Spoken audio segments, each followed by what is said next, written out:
Sitting is more dangerous than smoking असं म्हणतात. बरोबर. हे शब्दशः खरं आहे. आपण ज्या चप्पल बूट घालतो याचा परिणाम आपल्या पाठीच्या मणक्यांच्या आजारावर होऊ शकतो का? पहिल्या अंगठ्यापासून ते टाचेपर्यंत एकसारखी हाईटची चप्पल असावी. जर ती हाईट कमी जास्त प्रमाणात असेल किंवा पुढचा पायाचा पंजाचा जो भाग आहे तो मोठा आहे आणि टाच खाली आहे तर बऱ्याच वेळा त्यांनी कंबर दुखायला लागते. कुठलंही ऑपरेशन न करता म्हणजे असं चिरफाड वगैरे न करता असे जर समजा एक मोठे आजार झाले आपले मणक्याचे वगैरे तर ते पण दुरुस्त होऊ शकतात.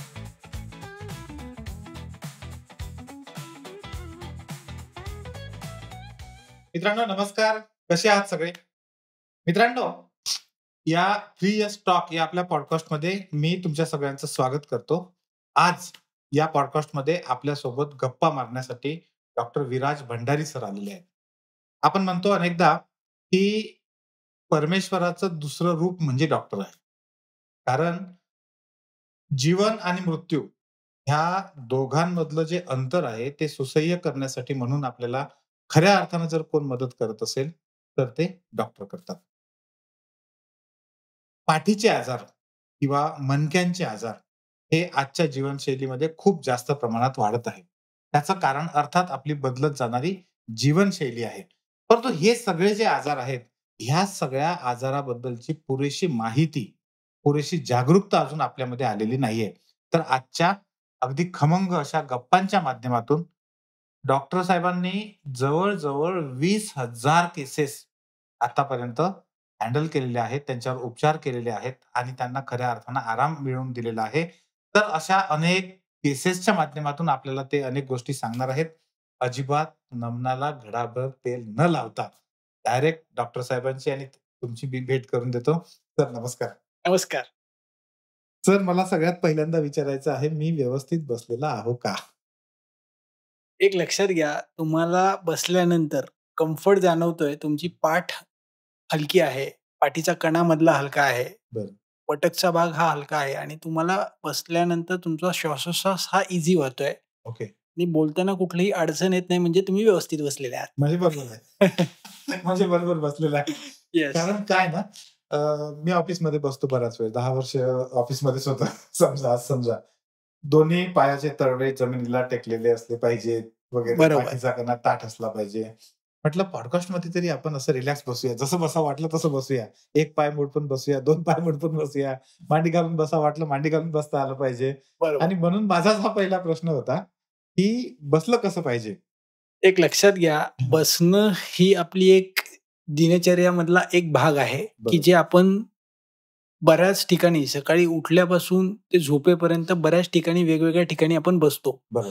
जसं बघायला गेलं तर आपण सकाळी उठल्यानंतर आपण एक 5 ते 10 मिनिटं पहिलं मेडिटेशन, ध्यान करतात बरीच लोकं.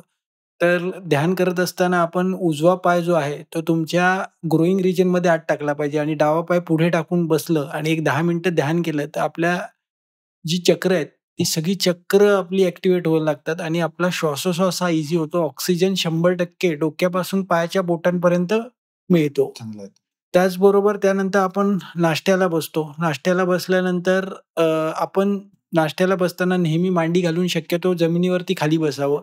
बसत असताना मांडीचा भाग आणि समोर ताट जे आहे ते पाटावरती ठेवून नाश्ता करायचा आहे किंवा जेवण करायचं आहे. बरं.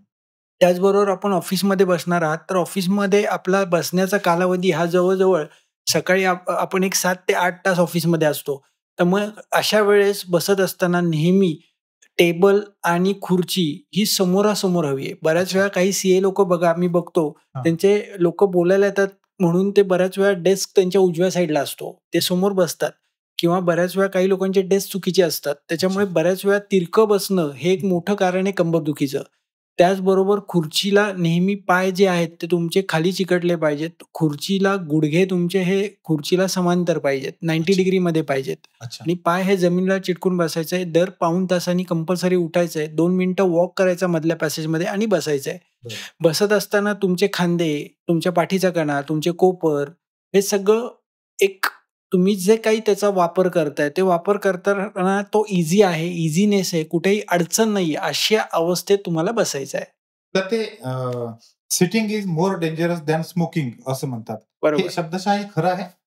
नक्कीच सर. बऱ्याच वेळा काय होतं, जर आपण चुकीच्या अवस्थेत खूप वेळ बसलो, तर आपले मणके जे आहेत ते खाली झिजायला लागतात किंवा 2 मणक्यातलं अंतर कमी व्हायला लागतं, पाणी कमी व्हायला लागतं. बरं. ज्याला ॲन्युलस फायबर जे आहे हो. त्याला इंग्लिशमध्ये म्हणतात. ते तो कमी होत जाऊन मणके एकमेकाला झिजतात आणि कधी-कधी बऱ्याच वेळा तिथे स्कॅमर्स नोट म्हणजे खड्डे पडतात बरं. आणि त्याचबरोबर काही कालांतराने काही लोकांच्या मणक्यांमध्ये फ्रॅक्चर्स होण्याचे चान्सेस वाढतात बिकॉज ऑफ रॉंग सिटिंग. हो. एक लक्षात घ्या, बसणं ही कला आहे आणि जो बसतो, तो श्वासोश्वास ईझी होतोय बसताना, हं. तर ते खूप ते स्वस्थ व्यक्तीचं लक्षण आहे. जर तुम्ही बसल्यानंतर तुमचा श्वासोश्वास हा अडकतोय, तुम्हाला गुदमरल्यासारखं होतंय, तुम्हाला कधी-कधी छातीवरती प्रेशर येतंय, पोटावरती प्रेशर येतंय, तर ते बसणं हे चुकीचं आहे, हे समजून घ्यायचं आहे. Great, great, great. सर मगाशी आपण जेव्हा चर्चा करत होतो, या पॉडकास्टच्या आधी गप्पा मारत होतो, त्यावेळेस तुम्ही एक मला केस स्टडी सांगितली होती अगदी अलीकडची आणि त्यातली एक सगळ्यात मला जी भावलेली गोष्ट ती म्हणजे तुम्ही पहिल्यांदाच मी हे ऐकलंय, की आपण जसा विचार करतो, आपल्या मनात जशा भावना येतात, त्याचा परिणाम आपल्या पाठदुखीवर किंवा कंबरदुखीवर किंवा आपण मणक्यांचे आजार, पाठीचे आजार जे होतात त्याच्यावर होतो? नक्कीच सर होतो. एक लक्षात घ्या, आपले विचार जे आहेत, आपण जे काही घेतो ती एनर्जी घेतो समोरच्यांकडनं बरं. आणि ती एनर्जी आपल्या बॉडीमध्ये वेगवेगळ्या ऑर्गनमध्ये स्टोअर होत असते. अच्छा. बऱ्याच वेळा राइट किडनी आहे, लेफ्ट किडनी आहे. तर किडनी जी आहे, ती बऱ्याच वेळा आपल्या घरातील कोणीतरी व्यक्ती एक्सपायर झालाय, कोणीतरी डेथ झाली, जवळचा व्यक्ती तुटून गेलेला आहे किंवा कोणीतरी बोलणं बंद केलेलं आहे. तर तिथे राइट किडनी ही तुमची मिसअलाइन होते. बरं. जे लोकं दिवसभर कॅल्क्युलेशन करतात, कंपनी चालवतात किंवा त्यांना सतत कॅल्क्युलेशन करायचे असतात वेगवेगळे. मोठ्या-मोठ्या प्रकारचे मॅथेमॅटिक्स त्यांच्या डोक्यात सतत चालू असतात. मोठे-मोठे हिशोब, बॅलन्स शीट चालू असते. त्यांचा डिओडिनम अवयव मिसअलाइन होतो. म्हणजे आपले जे विचार आहेत, ते सगळे विचार आपल्या ऑर्गनमध्ये स्टोअर होत असतात.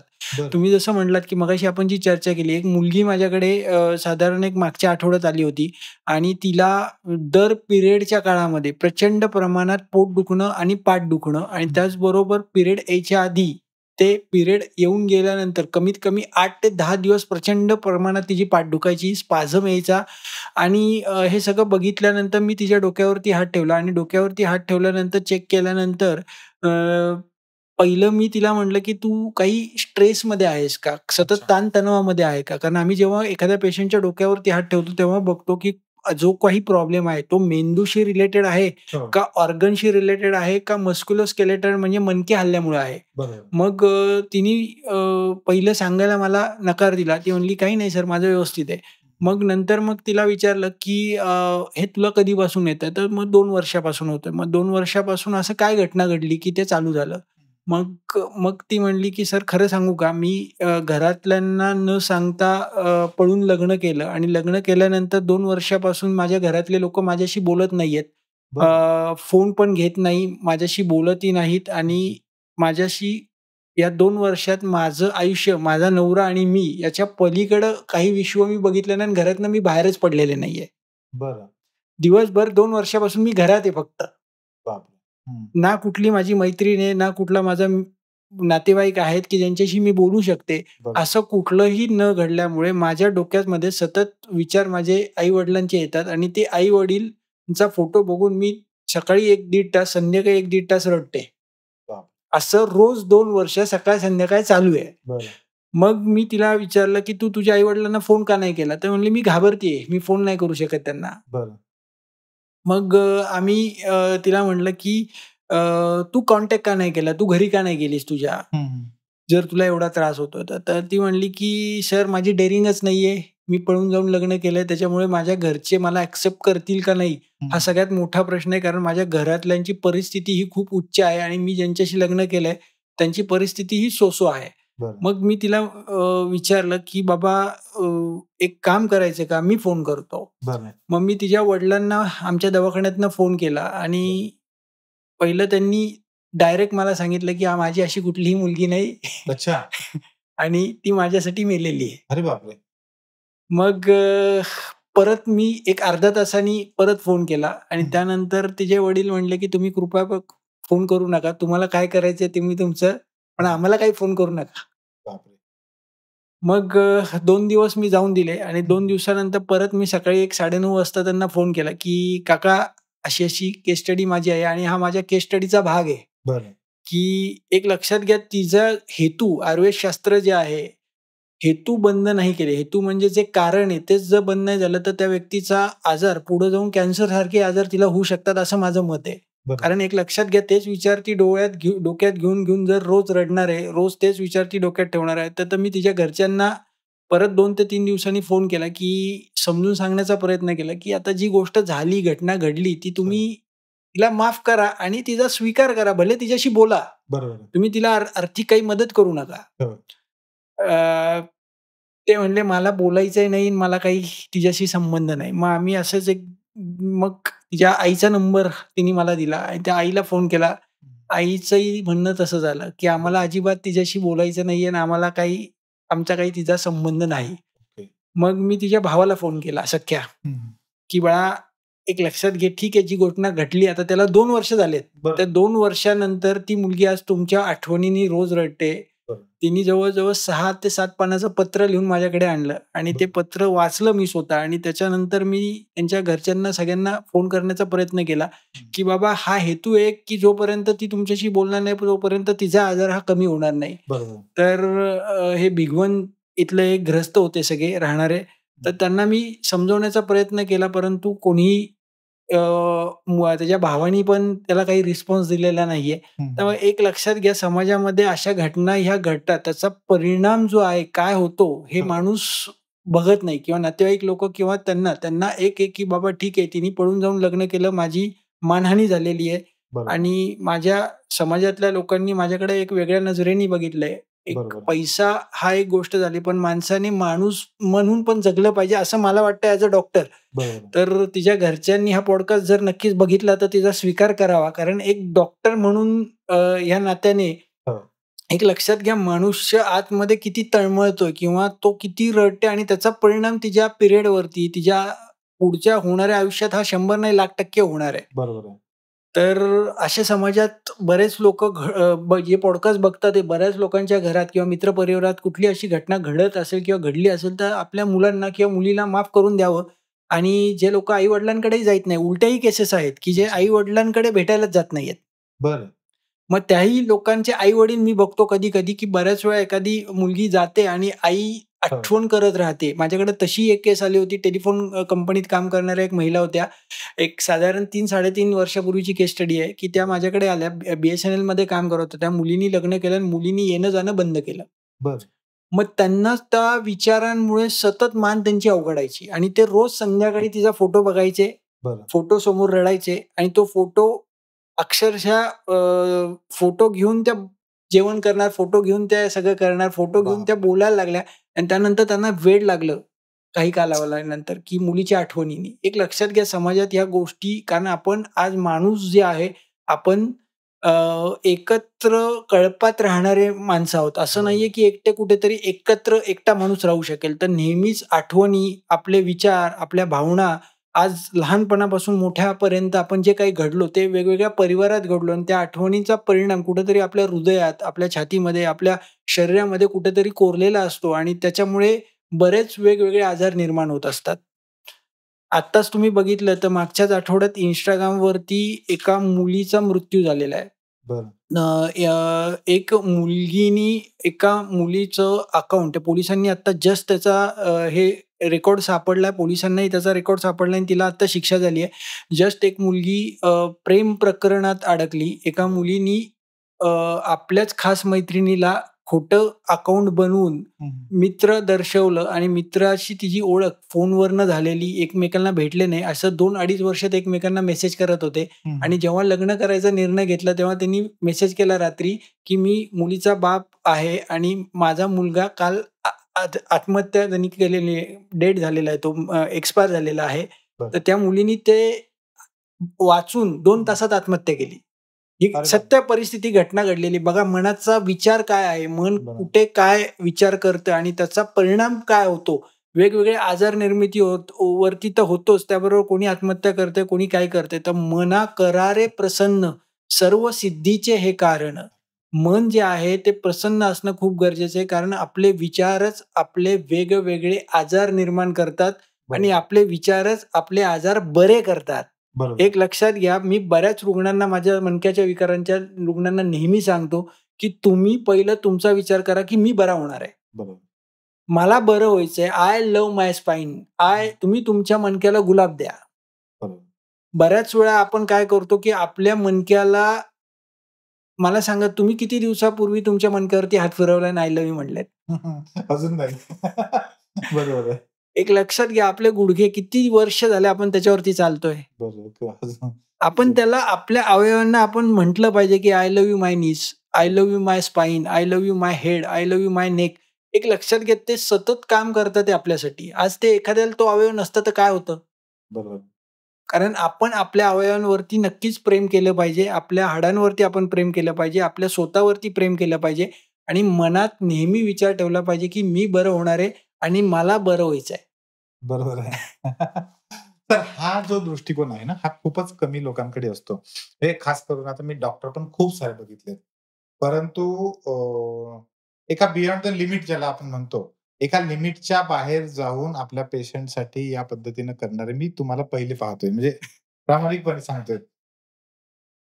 मला या ठिकाणी पुन्हा एक प्रश्न विचारायचा आहे. खरं तर हा विचारायला पाहिजे, नाही पाहिजे मला काहीच माहीत नाही. परंतु आता तुम्ही जे सांगितलंत, तर माझ्या मनात एक सहज शंका आली आता. बरेचदा आपण म्हणतो, की कॅन्सर होतो. कॅन्सरनं माणूस सहसा वाचणं अवघड असतं आणि कॅन्सरचं नेमकं कारण काय आहे आतापर्यंत कोणालाच समजलं नाही, की नेमकं कारण काय आहे? तर कुठेतरी आपण किंवा कोणी माणूस जेव्हा विचार करतो, त्या विचारांचा पण कॅन्सरमुळं काही म्हणजे किंवा कॅन्सरवर फरक होऊ शकतो किंवा चुकीच्या विचारामुळे पण कॅन्सर होऊ शकतो, असं पण असू शकतं? अति ताण, अति तणाव, अति विचार, अति चिंता, ही सगळी सर्व मांसवृद्धी किंवा शरीरात मांसाच्या गाठी उत्पन्न करण्याची कारणं आयुर्वेदशास्त्रात सांगितलेली आहेत. अरे बापरे! ते कॅन्सरला कारणीभूत होऊ ते शकतं. एक लक्षात घ्या ना, कॅन्सर 2 प्रकारचा आहे. एक बिनाइन आहे, एक मॅलिग्नंट आहे. बिनाइन कॅन्सर म्हणजे काय? जिथे हं, तो घातक आहे आपल्यासाठी. बरोबर. बिनाइन कॅन्सर आणि मॅलिग्नंट. मॅलिग्नंट कॅन्सर हा घातक आहे. बिनाइन म्हणजे लायपोमासारखे आजार आहे. तो नुसती गाठी तयार होतात किंवा त्या गाठी विरघळण्यासाठी काही औषधं आयुर्वेदिक दिली तर विरघळतात. तर बरं, कॅन्सरचं कारणच, मूळ कारण जे आहे, ते एक म्हणजे आपला आहार आणि दुसरी गोष्ट म्हणजे विचार. बरं. कारण कुठलाही आजार होतो, तो शरीराने 50% आणि मनाने 50% होतो. खूपच मोठी इन्साईट दिली तुम्ही. म्हणजे विचारांचा सहभाग जो आहे तो 50% पेक्षा जास्त आहे आजारामध्ये येस. आणि हे खूप महत्वाचं आहे. तर येस. दुसरं मगाशी मी जे तुम्हाला म्हटलं होतं, की आपण चालतो बरेचदा. मी आता 2-3 दिवसाच्या आधी एक पॉडकास्ट बघितला होता. तर आपण ज्या चप्पल, बूट घालतो, याचा परिणाम आपल्या पाठीच्या, मणक्यांच्या आजारावर होऊ शकतो का? नक्कीच होतो सर. एक लक्षात घ्या, काही लोकांचे पाय जर तुम्ही बघितले, काही लोकांच्या पायांचे तळवे जे आहेत, हो, काही लोकांचे फ्लॅट फूट असतात, हो, पूर्ण सपाट. हो. काही लोकांचे पाय जे आहेत ते सुपायनेशन म्हणजे पायाची बोटं ही वरती गेलेली असतात. अच्छा. काही लोकांची पायाची बोटं ही खालच्या दिशेला गेलेली असतात. हो. अकॉर्डिंग टू त्यांचा पेल्विस जो आहे, हां. पाठीचा कणा आणि त्याच्या खाली जे आहे ते फाउंडेशन. हो, पेल्विसचा भाग, उजवा हिप आणि डावा हिप. हो, जर हिप जर पुढे गेला, हो. हिप जर पुढे गेला, तर पावलं ही सगळी खाली दबली जातात. अच्छा. हिप जर मागे गेला, तर पावलं ही सगळी उचलली जातात. ओके. तर एक लक्षात घ्या, चप्पल चुकीची जर वापरली, हं. बऱ्याच वेळा चप्पल जी आहे, नॉर्मल चप्पल वापरताना पहिल्या अंगठ्यापासून ते टाचेपर्यंत एकसारखी हाईटची चप्पल असावी. जर ती हाईट हं, कमी जास्त प्रमाणात असेल किंवा पुढचा पायाचा पंजाचा जो भाग आहे तो मोठा आहे आणि टाच खाली आहे, तर हो. बऱ्याच वेळा त्यांनी कंबर दुखायला लागते. बरं. ज्या लोकांची मागची बुटाचा भाग किंवा चपलीचा भाग किंवा सँडलचा भाग हा मोठा आहे हं, आणि पुढचा भाग असा उतारात आहे, हं. त्यांचे गुडघे दुखायला लागतात. कारण तुमचा अच्छा. पेल्विस ऑटोमॅटिक गुडघ्यावरती प्रेशर जास्त करतो. त्यामुळे चपला, बूट, सँडल्स हे तुम्ही बऱ्याच वेळा पहिलं तुमचं स्ट्रक्चर हं. आरशात बघायचंय, की माझे दोन्ही खांदे हे सरळ आहेत का? बरं. माझा पेल्विस हा सरळ आहे का? का माझा पेल्विस उजवीकडे गेलाय, डावीकडे गेलाय? कारण एक लक्षात घ्या, पेन हे जे आहे ते डिस्क बाहेर आल्यानंतर चालू होतं. बरं. पण पोश्चर मिसअलाइन झाल्यानंतर कुणालाच पेन होत नाही. बरोबर. कधी-कधी ते पोश्चर मिसअलाइन जन्मल्यापासून पण असतं. बरं. कधी-कधी काही पडल्यानंतर होतं. झाडावरनं पडलोय, खुर्चीवरनं पडलोय, खेळताना पडलोय. हं. कधी-कधी आपण जोरात पळतोय किंवा काही ओझी उचलतोय चुकीची आणि त्यांनी कंबरेचा भाग काही तिरका झाला. बरं. आणि ती कंबर तिरकी झाल्यामुळे पाठीचा भाग हो. हा वाकडा झाल्यामुळे पायाच्या बोटांवरती वेगवेगळे प्रेशर्स येतात. मग त्यासाठी सगळ्यात सोपं म्हणजे आम्ही लोकांना सांगतो, घरी तुम्ही A4चे 2 पेजेस घ्या, हां. त्याच्यावरती उभे राहावा आणि अच्छा. पेन्सिलने तुमचं मार्किंग, फूट मॅपिंग करा. फूट अच्छा. मॅपिंग जर केलं तर तुम्हाला कळतं दोन्ही पाय तुमचे सारखे आहेत का वेगळे आहेत. हो. आणि हे सगळ्यांनी करावं. बरं. म्हणजे यूएसमध्ये मी जेव्हा शिकायला होतो फ्लोरिडामध्ये, हां. तर पाय शिकवताना मला कमीत कमी 18 तास फक्त पाय शिकवला. फूट. बापरे! 18 अवर्सची लेक्चर सीरीज होती आमची, ती फक्त फूटवरती होती. 18 अवर्स बरं. आम्ही फूटचं बॅलन्सिंग शिकलो करायला. बापरे! मग पायाची बोटं कशी आहेत? पायाच्या मध्ये टोटल बोन्स जे आहेत, मोर दॅन 20 बोन्स आपल्या लेगमध्ये आहेत. बरं. मग तिथे जवळ-जवळ त्या सगळ्या मसल्स, तिथले लिगामेंट, तिथले बोन्स, ह्या सगळ्या बोन्सचं अलाइनमेंट हो. आणि त्याचं होणारं प्रॉब्लेम पेल्विसवरती. अच्छा. हा 100% एकमेकांचा आश्रय-आश्रयी संबंध आम्ही त्याला म्हणतो. बरं. कारण जर तुमचे फूट बिघडले तर तुमची कंबर बिघडते आणि कंबर बिघडली तर तुमच्या फूटचा बॅलन्स बिघडतो. म्हणजे हा दाट संबंध आहे. दाट संबंध आहे आणि बरोबर. पेल्विस बिघडला तर तुमची नेक बिघडते. अरे बापरे! कारण एक लक्षात घ्या, वरपासून खालपर्यंत सगळ्या स्ट्रक्चर हो. हे सगळे कप्प्यांमध्ये आहेत एका. बरोबर आहे. एक ग्रॅव्हिटी चेंज झाली तर दुसरी ग्रॅव्हिटी 100% चेंज होते. त्यामुळे फूट जे आहे ते खूप महत्वाचं आहे आपलं. त्याच्यामुळे बघा, आपण तळपायाला रात्रीच्याला तूप लावतो. हो. तळपाय हे आपलं पित्ताचं स्थान आहे. हां.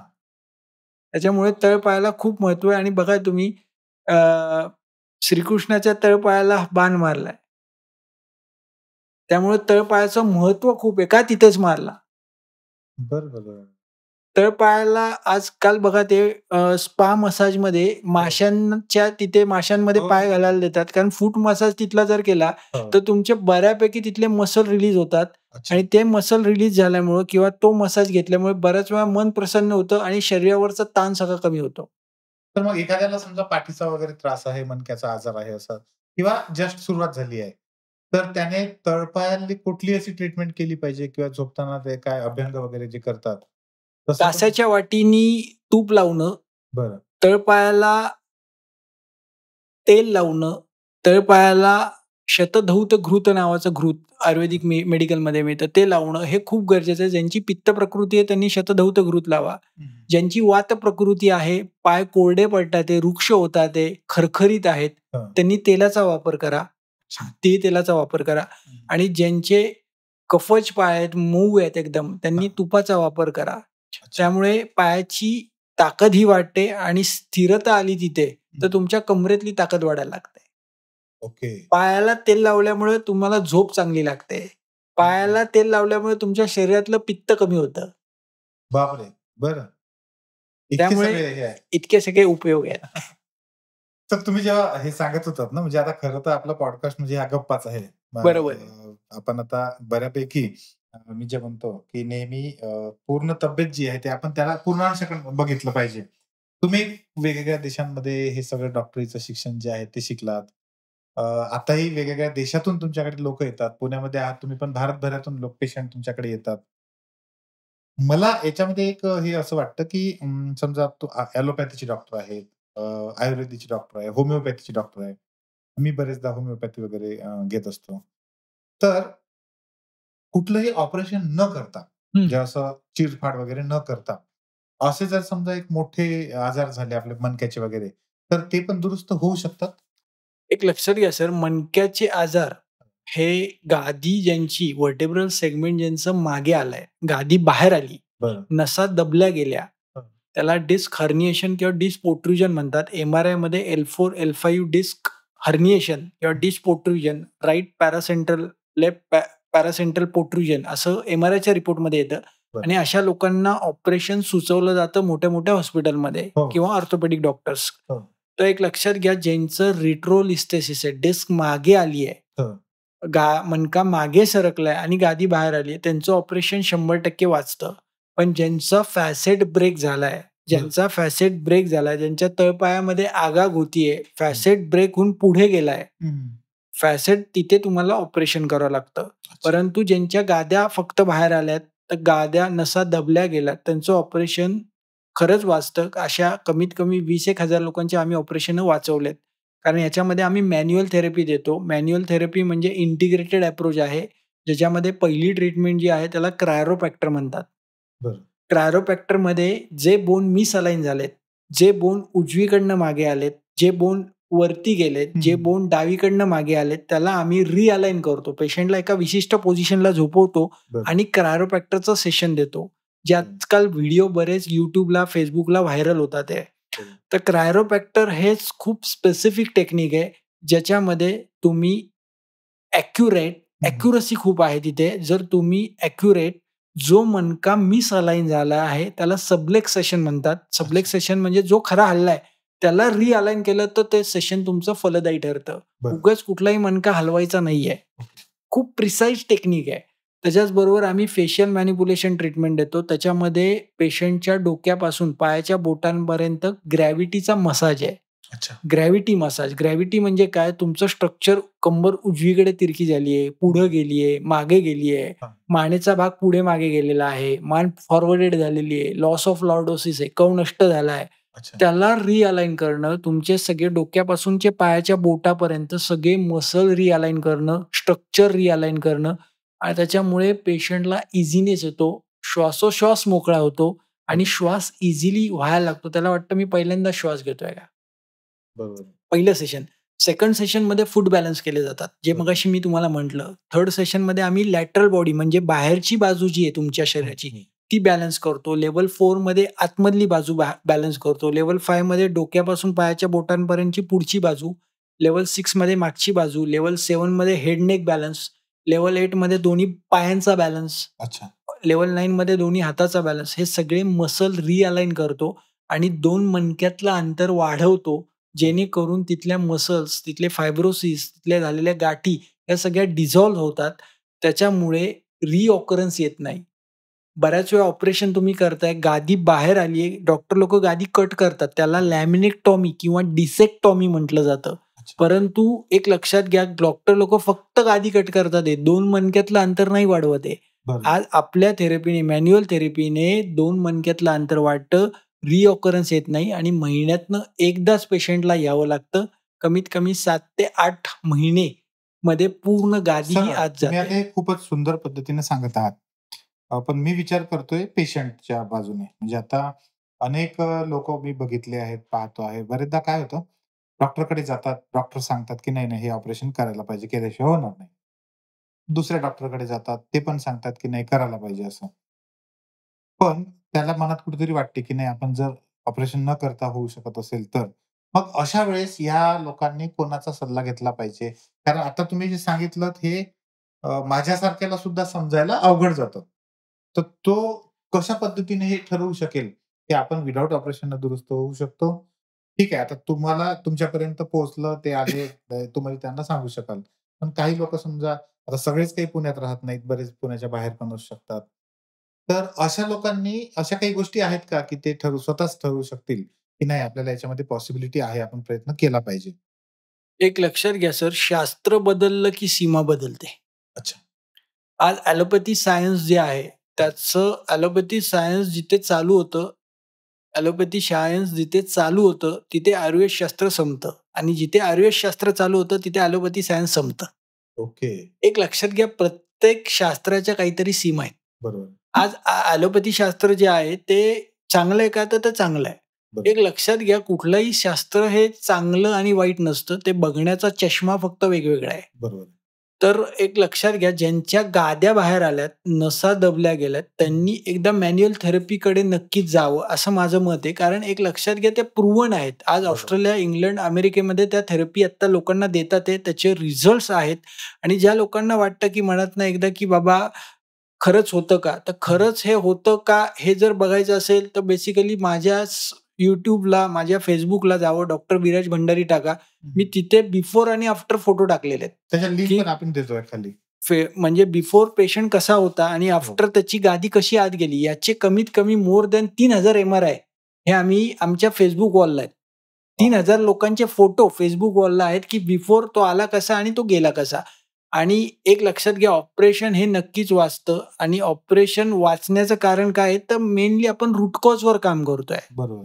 आणि सगळी ट्रीटमेंट जी आहे ती महिन्यातनं एकदा आहे. जरी पेशंट साताऱ्याला राहतोय, नागपूरला राहतोय, चंद्रपूरमध्ये राहतोय, नाशिकमध्ये राहतोय, हैदराबादमध्ये राहतोय, बिहारमध्ये राहतोय, ती लोकं आता महिन्यातनं एकदाच तुम्हाला 3 तास दवाखान्यात यायचंय. 9 ते 12 ट्रीटमेंटमध्ये पूर्ण गादी ही आतमध्ये जाते आणि पेन जे आहे ते हं. पहिल्या दिवसापासून कमी व्हायला लागतं. कमीत कमी पहिल्या दिवशी 30% ते 45% बरं वाटतं. वाह! आणि ज्या लोकांनी ट्रीटमेंट घेतली एकदा तुम्ही घेतली आणि तुम्हाला ज्या लोकांना अजून परत कॉन्ट्रोव्हर्सी आहे, की बाबा हे खरंच होतं का? हं. मी त्यांना ओपन चॅलेंज करतो, दवाखान्यात या. माझ्या दवाखान्यात 10 दिवस बाहेर रिसेप्शनच्या तिथे बसा, हं. लोकांशी संवाद साधा आणि मगच ट्रीटमेंट चालू करा. म्हणजे हे खरंच समजून घेण्यासारखं आहे. तर ऑपरेशन टाळून जर का आपल्याला करता येत असेल, तर ती निश्चित प्रत्येकासाठी मोठी गोष्ट आहे. बरोबर. कोणत्याही माणसाला असंच वाटतं, की माझ्या शरीराला चिरफाड करण्यापेक्षा बिना चिरफाड करायचं जर काय होत असेल, तर ते सगळ्यात बेस्ट आहे. येस.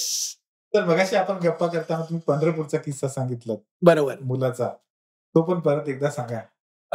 एक पंढरपूरची केस स्टडी होती, की आता बऱ्याच वेळा हे बघा, प्रत्येकाला वाटतं, की डिस्कचा प्रॉब्लेम म्हणजे कंबरदुखी. तर असं नाहीये. प्रत्येक केस टू केस स्टडी बऱ्याच वेळा काही लोकांमध्ये कंबरदुखी पिरियडच्या प्रॉब्लेममुळे असते. काही लोकांमध्ये कंबरदुखी मुतखड्याच्या प्रॉब्लेममुळे असते. काही लोकांमध्ये मलावष्टंभ, कॉन्स्टिपेशन, पोट साफ न होणं, गॅसेस होणं, पोट फुगणं आणि त्यामुळे कंबरदुखी. तर प्रत्येक वेळेसच गादी बाहेर आली आहे म्हणून दुखतं का? तर असं नाहीये. कधी-कधी मणके तिरके होतात. कधी-कधी ऑपरेशन करतात काही लोकं.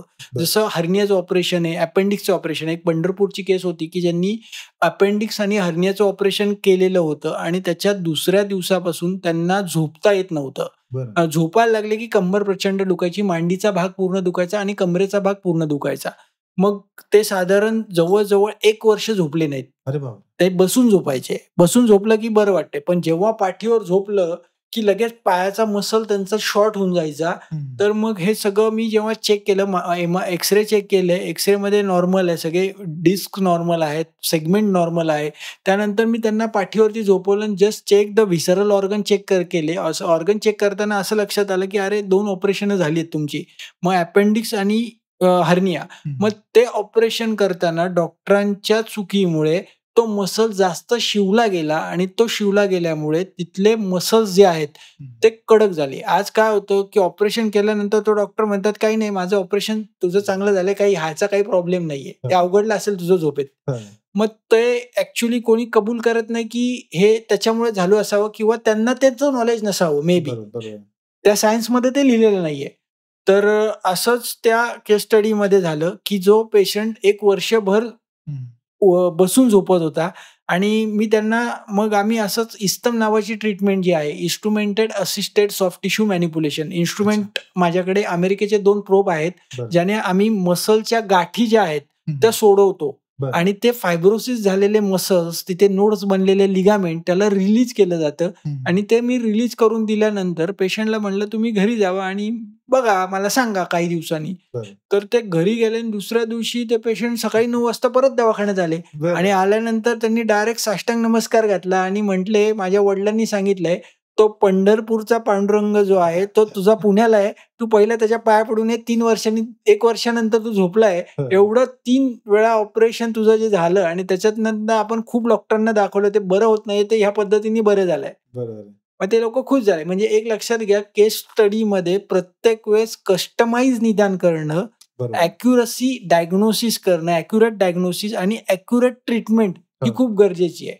प्रत्येक वेळेस एकसारखी ट्रीटमेंट देऊन उपयोग होत नाही. काही लोकांचा प्रॉब्लेम हा ऑर्गनमध्ये असतो, काही लोकांचा प्रॉब्लेम हा मेंदूमध्ये असतो, काही लोकांचा प्रॉब्लेम हा मणक्यामध्ये असतो. काही लोकांचा प्रॉब्लेम कंबरदुखी ही त्यांच्या गुडघ्यामध्ये असते. काही लोकांची कंबरदुखी त्यांच्या पायामध्ये असते, जसं आपण मगाशी म्हटलं. काही लोकांची कंबरदुखी त्यांच्या लिगामेंट्समध्ये असते. काही लोकांची कंबरदुखी त्याचे मसल शॉर्टनिंगमुळे असते. तर प्रत्येक पेशंटला कस्टमाइज चेक करणं, त्याची नाडी परीक्षा बघणं, त्याचं स्ट्रक्चर बघणं, तो कसा चालतोय, कसा बसतोय, त्याचं आमच्याकडे नर्व्होस्कोप नावाचं एक अमेरिकेतलं मशीन आहे. ते मानेपासून कमरेपर्यंत आम्ही लावतो आणि प्रत्येक मणका चेक करतो, की मणका पुढे गेलाय का मागे गेलाय, इन्फेक्शन किती आहे, इन्फ्लामेशन किती आहे. मग ते चेक करून ठरवलं जातं, की या पेशंटला नक्की काय झालंय. जर होणार असेल तर आम्ही सांगतो त्या दिवशी हा पेशंट आपल्याकडे बरा होणार आहे. हा होणार नसेल तर मी डायरेक्ट सांगतो की आज सकाळचीच केस स्टडी आहे. 33 वर्षाची मुलगी आहे. ती गाडीतनं उतरताना ती खाली पडली आणि पडल्यानंतर रस्त्यावरती घसरली. घसरल्यामुळे तिचा मणक्यामध्ये क्रॅक गेला आणि मणका पुढे गेला. तळपायाला प्रचंड प्रमाणात आगाग होती. मग तिला मी लगेच आज आल्यानंतर चेक केल्यानंतर सांगितलं ही केस होण्यासारखी नाहीये, तुम्ही ऑपरेशन करून घ्या. तर एक लक्षात घ्या, काही केस स्टडी अशा आहेत की जिथे मणका जर 2 तुकडे झाले तर तुम्हाला तिथे स्क्रू लावून फिक्सेशनच करायचं आहे. पण गादी बाहेर आली आहे, नसा दबल्या गेल्या, तिथे ऑपरेशन हे नक्कीच वाचतंय. ही पण खूप मोठी गोष्ट आहे सर. असे पण केसेस होतात खास करून. येस. सर मला पुढचं हे विचारायचं आहे की आपल्या आहाराचा फरक पडतो का या सगळ्या गोष्टींवर? एक लक्षात घ्या, आहार जो आहे हा सगळ्यात महत्वाचा आणि पहिला फॅक्टर आहे आपल्या जीवनात.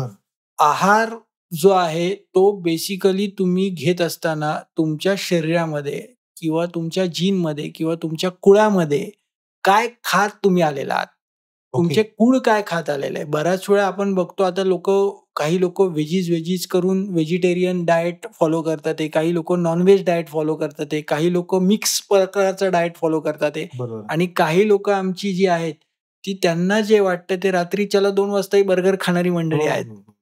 तर एक लक्षात घ्या, एकदा जेवतो तो योगी, एका बैठकीत जेवतो तो योगी, 2 बैठकीत जेवतो तो भोगी, आणि 3 बैठकीत जेवतो तो रोगी. अरे बापरे. तर बैठक जी आहे, एकदा तुम्ही जेवायला बसलात तर जेवायला बसल्यानंतर ताट समोर पाहिजे, त्याच्या ताटाच्या आजूबाजूला रांगोळी काढलेली पाहिजे, कुठेतरी एखादा धूप लावलाय, म्युझिक लावलेलं आहे, थोडंसं सॉफ्ट म्युझिक, आणि तुमच्या बायकोने किंवा तुमच्या आईने आहार बनवताना, अन्न शिजवताना ती आनंदी आहे. बरोबर.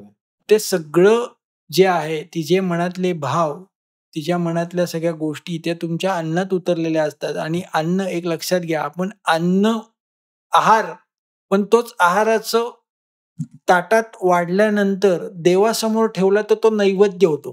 त्याला आपण म्हणत नाही बटाट्याची भाजी, तो म्हणतो आपण नैवेद्य आणा. तो नैवेद्य देवाजवळ ठेवलाय आणि देवाला सांगितलंय, भगवंता तू हा जो प्रसाद आम्हाला दिलेला आहे त्याचा तू स्वीकार कर, आणि आम्ही पण त्याचा स्वीकार करतोय. मग त्याच्यातले दोष सगळे निघून जातात आणि मग ते अन्न तुम्ही शांतपणे चावून खाल्लेलं आहे. व्हॉट्सअप नाही, टीव्ही नाहीये समोर, आणि ते अन्न खात असताना तुमच्या मनामध्ये तुमच्या मोबाईल चालू नाहीये, मोबाईलमध्ये बोलत नाही आहात. जेवण करत असताना सावकाश चावून प्रत्येक घास खात आहात, त्याचा आनंदाने स्वीकार करत आहात, तर ते अन्न तुम्हाला आतमधली ताकद वाढवणार आहे, ऊर्जा देणार आहे, सकारात्मक ऊर्जा देणार आहे. मग आहारामध्ये रस कुठले, तर 6 रस आयुर्वेदशास्त्राने सांगितले: मधुर, अम्ल, लवण, कटू, तिक्त, कषाय. गोड रस हा अन्नाच्या जेवणाच्या सुरुवातीला घ्यायचा आहे. म्हणजे जशी बर्फी आहे, लाडू आहे, कुठलाही गोड पदार्थ जो आहे, फळं आहेत, ते तुम्ही जेवणाच्या सुरुवातीला खावा. लोक आता उलट उशिरा मागून खातात ते सगळं. एक लक्षात घ्या, मधुर प्राया आश्रियात, जेवणाच्या सुरुवातीला तुम्ही जर गोड पदार्थ खाल्ली तर ते अन्न पचवतात आणि ताकद वाढवतात. जेवणाच्या शेवटी खाल्ली तर ते अजीर्ण तयार करतात. आईस्क्रीम खाणाऱ्याने मुद्दा मी पाहिला पाहिजे. येस. जेवणाच्या सुरुवातीला गोड पदार्थ खावा. मग जेवणाच्या मध्यभागी तुम्ही चपाती, ज्वारीची भाकरी, नाचणीची भाकरी, बाजरीची भाकरी, आठवड्यातले 3 दिवस गहू खावा, आठवड्यातले 3 दिवस बाजरी खावा, आठवड्यातले 3 दिवस ज्वारी खावा. त्याचबरोबर पालेभाज्या आठवड्यातनं 1 दिवस खायच्यात, फळभाज्या आठवड्यातनं 7 दिवस, कडधान्य आठवड्यातनं 1 दिवस. असा जर आहार घेतला तो पचायला हलका होणार आहे, मल चांगला तयार होणार आहे, आणि जे मल तयार झाल्यानंतर सारकिट्ट विभाजन होणार आहे. सारकिट्ट म्हणजे काय? चांगला भाग सार जो आहे तो शरीरातलं रस, रक्त, मांस, मेद, अस्थि, मज्जा, शुक्र आणि ओस तयार करतं, आणि त्यातला किट्ट भाग जो आहे तो मलमूत्र तयार करतो, आणि तो शरीराच्या बाहेर पडल्यामुळे तुमच्या शरीरात परत एक नवीन ऊर्जा तयार होते. मग जेवणाच्या मध्यभागी आंबट पदार्थ खायला सांगितलेत आयुर्वेदशास्त्राने. चिंचेची चटणी 2 चमचे खावा, आवळे 2 खावा, ताक अर्धा ग्लास प्या. जेवणाच्या शेवटी तिखट, तुरट, कडू पदार्थ खायचे. त्याचबरोबर तिखटाचं प्रमाण जे आहे ते साधारण मध्यम प्रमाणात तुम्ही तिखट पदार्थ, अत्यंत तिखट पदार्थ खाऊ नका. खूप तिखट, खूप तीक्ष्ण, उष्ण आणि तिखट पदार्थ अति प्रमाणात खाल्ले तर कंबरदुखी जास्त प्रमाणात होते, कारण वात वाढतो शरीरात. तर एक लक्षात घ्या, अन्न खात असताना तुम्हाला जेवढं 2 भाग सॉलिड भाग, 1 भाग लिक्विड आणि 1 भाग मोकळा ठेवायचा अन्न पचन होण्यासाठी. लोकं काय करतात बऱ्याच वेळा, एखादी गोष्ट आवडली ती इतकी खातात, की त्याचं अजीर्ण आणि त्या अजीर्णातनं ताप आणि तापातनं संधिवात. असे खूप लोक आहेत. खूप लोकं आहेत. तर एक लक्षात घ्या, आहार जो आहे तो तुम्ही 2 वेळा सकाळचं जेवण हे 9-9:30 वाजता करा, संध्याकाळचं जेवण 6 वाजता करा. म्हणजे तुम्हाला भविष्यात होणारे आजार हे कमीत कमी होणार आहेत. आणि अन्न जेवण करत असताना, आहार सेवन करत असताना मन शांत पाहिजे. मनामध्ये प्रचंड ऊर्जा, सकारात्मकता आणि खात असताना विचार शांततापूर्ण विचार निर्मितीला स्थगिती आणि जेवण चालू आहे. तर ते अन्न हे तुमच्या शरीरातलं ओझ निर्माण करणार आहे. तुम्ही आता जे सांगत होतात ना सर, की एका बैठकीमध्ये जेवणारा योगी, 2 बैठकीमध्ये जेवणारा भोगी. भोगी म्हणू शकतो आणि 3 बैठकीमध्ये जेवणारा तो रोगी. आमचा एक मित्र होता, तो जिथं भेटेल तेव्हा तो जेवत राहायचा आणि योगायोगाने त्याचं नाव जोगी होतं. म्हणजे त्याला आपण जोगी म्हणू शकतो. आता गमतीचा जरी भाग याच्यातला सोडला, तरी मला असं वाटतं, की पाठीच्या मणक्याच्या आणि हे सगळ्याचा सोडला भाग आपण, तरी आपल्या संपूर्ण स्वास्थ्यासाठी तरी निदान लोकांनी हे लक्षात ठेवलं पाहिजे, की बाबा ठीक आहे, मला पाठीचा आजार नाही, मला मणक्याचा आजार नाही, मला काही नाही. पण जर व्यवस्थित राहायचं आहे, तर एका बैठकीत एका वेळेस स्वस्थ ठिकाणी बसून मी जेवले पाहिजेत. बरोबर आहे. तर आता बरेचदा काय होतं, आजकाल खूप साऱ्या बाईक आलेल्या आहेत त्या स्पोर्ट बाईक म्हणतो आपण. बरोबर. तर याच्यामध्ये हँडल असं वर असतं, काहीला खाली असतं. बरं ते बाईकचं सोडा, म्हणजे आता मुलं सायकल घेतायत ना, त्या सायकलमध्ये पण तसं आहे. आणि त्याच्यामुळे पण पाठीच्या आजारांवर काही फरक पडू शकतो? नक्कीच पडतो सर. बऱ्याच वेळा एक लक्षात घ्या, हँडल, पाठीचा कणा आणि बटक्स हे तुमचे सरळ एका लाईनीत पाहिजेत. ना की पोट फार पुढे गेलंय, लीन झालेलं आहे त्या बाईकवरती. अच्छा. बटक्स मागे राहिलेत, छाती पुढे गेलीये, खाली वाकलेली मान पूर्ण. असं पोश्चर बऱ्याच वेळा तुमचे सगळे मसल कडक करून टाकतं आणि रोज संध्याकाळी कंबर दुखायला लागते. कारण कडकपणा यायला लागतो मसलमध्ये.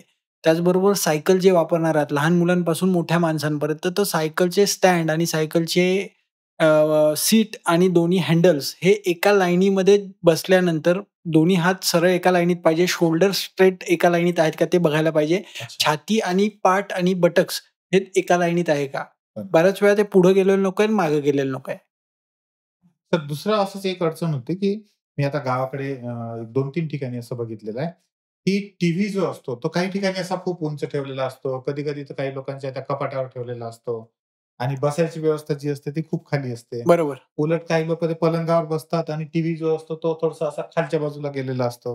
मग तर ह्या गोष्टीचा सुद्धा फरक पडतो? नक्कीच फरक पडतो सर. बऱ्याच वेळा त्या लोकांची मग सतत मान दुखायला लागते, की हातातनं मुंग्या येतात. एखादी वस्तू हातातली खाली पडते. इथपर्यंत ते भीतीदायक किंवा त्रासदायक लक्षण आहे.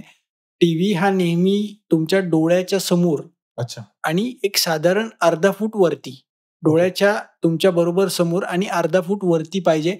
फार वरती पण नकोय, फार खाली पण खड्ड्यात जाऊन टीव्ही आपल्याला नाही बघायचा आहे किंवा खाली नाही लावून बघायचा. बरेच लोकं आजकाल काय होतात, की जे लोकं रिटायरमेंट मंडळी आहेत, त्यांच्यामध्ये खूप प्रकार दिसतो, की सकाळी 9:00ला टीव्ही लावून बसतात. ते रात्री 10 वाजेपर्यंत त्यांचे एकूण एक मालिका सगळ्या बघायला त्यांना वेळ असतो आणि तो वेळ जातो त्यांचा. तर बऱ्याच वेळा जर टीव्ही बघणार असाल, तर टीव्ही हा तुमच्या समोर पाहिजे. झोपून जरी बघणार असाल, तरी तो टीव्ही हा तुमचा व्यवस्थित वरतीच पाहिजे. तो अजिबात पलंगाच्या आजूबाजूला नकोय. टीव्हीचं जसं आहे ना, टीव्हीचं तर आहे, पण टीव्हीपेक्षा मोबाईलचा खूप मोठा होतोय. त्यात खूप लोकं असं तासंतास असं चालूच असतं त्यांचं ते सारखं. तर त्याच्यासाठी काय कालच माझ्या दवाखान्यात एक पेशंट आले होते. तिच्यासोबत एक लेडीज, मी जस्ट बाहेर माझ्या पॅसेजमधनं दुसऱ्या रूममध्ये जात होतो कन्सल्टेशन रूमसाठी. पूर्ण मान तिची चीन तिने चिटकवली होती आणि अशा पद्धतीने ती मोबाईल बघत होती. एक लक्षात घ्या, तशा पद्धतीने मोबाईल बघितला तुमचा लॉस ऑफ लॉर्डोसिस कर्व्ह हा नष्ट होऊन जाणार आहे. मोबाईल तुम्हाला बघायचा आहे, तुम्ही टेबलावरती ठेवून मोबाईल बघा आणि त्या मोबाईलसाठी काही विशिष्ट स्टँड आजकाल मिळतात. त्या स्टँडवरती लावून तुम्ही जर मोबाईल बघितला तर तुमचे मानेचे त्रास होणार नाहीये आणि दर 1 तासानी कंपल्सरी तो मोबाईल तुम्हाला साइडला ठेवायचा आहे अर्धा तास. आणि तो पण आपल्या चेहऱ्याच्या समोर पाहिजे. बसला पाहिजे. जेणेकरून मसल्स आपले हे. तर तिसरा पुन्हा एक हे आहे, की अनेक लोकं जिममध्ये जातात. बरोबर. आणि जिममध्ये जाऊन एकदम सुरुवातीलाच वजन जास्त उचलणे. डेडलिफ्ट म्हणतात सर त्या प्रकाराला. ते डेडलिफ्ट मारून बऱ्याच लोकांच्या कंबर तिरके होऊन माझ्याकडे कमीत कमी मागच्या 6-1 महिन्यात 30 ते 35 रुग्ण माझ्याकडे आलेत, की जे डेडलिफ्ट मारणं किंवा एकदम Instaला बघायचं किंवा एखाद्या मित्राला बघतात, इन्स्पायर होतात मी पण आज पहिल्याच दिवशी एक 50 किलो उचलेल किंवा 100 किलो उचलेल. तर एक लक्षात घ्या, प्रत्येक गोष्ट तुम्ही एखाद्या चांगल्या गुरूंकडनं शिका, ट्रेनरकडनं शिका आणि हळू तुम्ही वजनं वाढवा. बरोबर. एकदम पटकन ते करायला गेलात तर लचक बसणार आहे आणि त्या मसलमधली ताकद कमी होते. बऱ्याच वेळा टिअर्स होतात तिथे. बरं.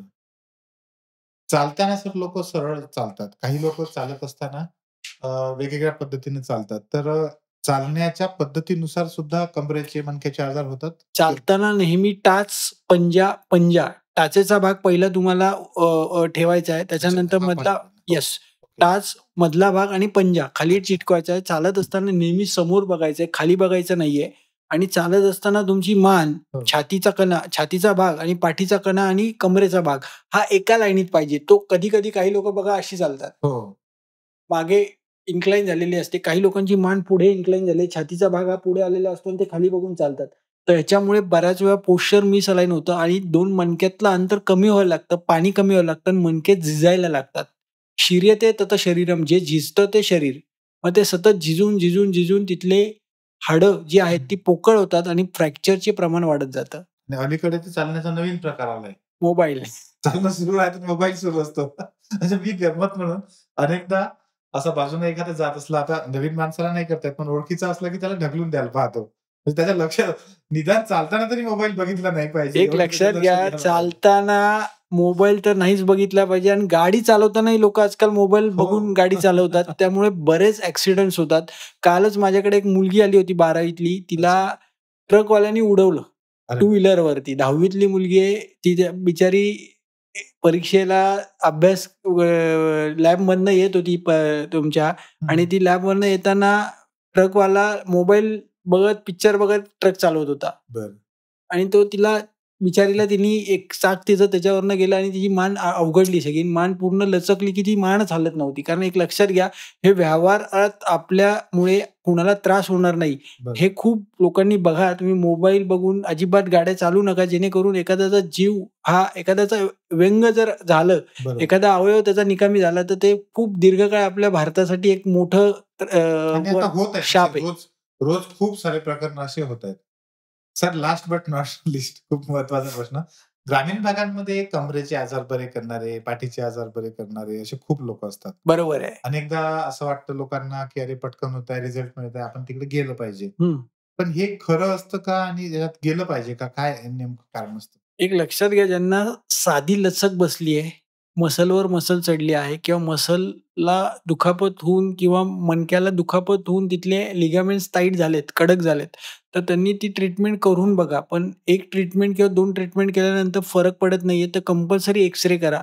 एक्स-रे करून तो बघा, पहिले डायग्नोज करा, की नक्की तो त्रास कशामुळे आहे. त्याचबरोबर जर मुंग्या येत असतील तर एम-आर-आय करा. एम-आर-आय करून चांगल्या तज्ञ डॉक्टरांना तुम्हाला दाखवायचं आहे आणि त्यानंतर जर उपचार केले, ॲक्युरेट निदान करून जर उपचार केले, तर तुम्हाला तुमचं 100% रिझल्ट्स आहेत. अन्यथा मग आपण फिरत राहतो बऱ्याच लोकांकडे आणि ती केस हळू वर्स होऊन जाते. हो. कारण एखादी गोष्ट छोटी दिसते, लवकर बरी होणारी वाटते, पण ती आतमध्ये गंभीर असते. बरोबर. आणि एखादी गंभीर दिसणारी गोष्ट ही एकदम छोटी असते, ती एका झटक्यात बरी होऊन जाते. बरोबर. म्हणजे व्हायसे वर्सा पेशंट हे बघायला मिळतात. पेशंट टू पेशंट कस्टमाइज निदान करणं हे खूप गरजेचं आहे. बरोबर. तर खूप धन्यवाद. खूपच सुंदर पद्धतीने ज्याला आपण म्हणेन मी रंजक पद्धतीने तुम्ही सगळं सांगितलं आणि तुम्ही सांगितलेल्या केस स्टडीजमुळं खरं तर ती रंगत आली. इतक्या चांगल्या पद्धतीने करू शकते. निश्चितपणे आपले जे प्रेक्षक आहेत त्या प्रेक्षकांना मी या ठिकाणी सांगेन, की मित्रांनो 3 इयर्स टॉक आपला हा जो पॉडकास्ट आहे, या पॉडकास्टचा उद्देश जसं आपण म्हटलं, की सेल्फ कनेक्ट, सेल्फ इक्विलिब्रियम आणि त्यातून स्वतःचं सक्सेस. हे सगळं साधत असताना आपली तब्येत ही आपली पहिली प्रायोरिटी असली पाहिजे. आता सरांनी ज्या पद्धतीने सांगितलं, की आपलं जेवण आपण काय करतो, आपण चालतो कसं, आपण बोलतो कसं, मोबाईल तुम्ही किती वेळामध्ये पाहता आणि सगळ्यात महत्त्वाचं म्हणजे विचार आपण जे करतो त्याचाही थेट आपल्या कमरेशी, आपल्या पाठीशी, आपल्या मणक्यांच्या आजाराशी सुद्धा संबंध आहे. इव्हन कॅन्सरशी त्याचा संबंध आहे. ह्या गोष्टी जर का समजल्या, तर निश्चितपणे आपली फिजिकल, मेंटल हेल्थ अतिशय चांगल्या पद्धतीने आपण ठेवू शकू.